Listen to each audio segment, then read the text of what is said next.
सर्वत्र मोठ्या उत्साहात गणेशोत्सव साजरा होत असताना अहिल्यानगर जिल्ह्यातील संगमनेर तालुका हादरला आहे। या ठिकाणी शिवसेनेचे आमदार अमोल खताळ हे एका सार्वजनिक कार्यक्रमात सहभागी होण्यासाठी गेलेले असताना तालुक्यातील खांडगाव येथील एका युवकाने आमदार खताळ यांच्यावर हल्ला केलेला आहे। या हल्ल्याच्या घटनेनंतर त्या ठिकाणी असलेल्या सुरक्षा रक्षकांनी सदरच्या युवकास ताब्यात घेऊन पोलिसांच्या स्वाधीन केलं आहे। मात्र अमोल खताळ यांच्यावर झालेल्या हल्ल्याच्या घटनेची माहिती ही वाऱ्यासारखी पसरली आणि शेकडोंच्या संख्येने जे युवक आहेत त्यांचे समर्थक आहेत ते मालपाणी लॉन्सच्या बाहेर येऊन त्यांनी गर्दी केली आहे। या संपूर्ण घटनाक्रमामुळे आता संगमनेरचं राजकारण आणि वातावरण देखील तापायला सुरुवात झालेली आहे।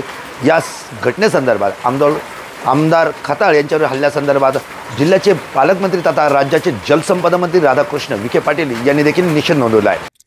मी प्रथमतः या बॅड हल्ल्याचा मी निषेध करतोय। आता हे जे गुंड जे होते त्याच्यामध्ये त्यांनी हे कोणाचे पुरस्कृत होते, पोलिसांना या संदर्भात चौकशीची सूचना दिलेल्या आहेत, परंतु अशा प्रकारचा बॅड हल्ला करून महायुतीच्या आमदारांचा कार्यकर्ता आत्मविश्वास कमी असं काही वाटत असेल कोणाला, तर मला वाटतं तर त्यांचा तो गैरसमज आहे आणि तो गैरसमज सुद्धा दूर करायला वेळ लागणार नाही। पण शेवटी कायदा हातात घेणं उचित नाही।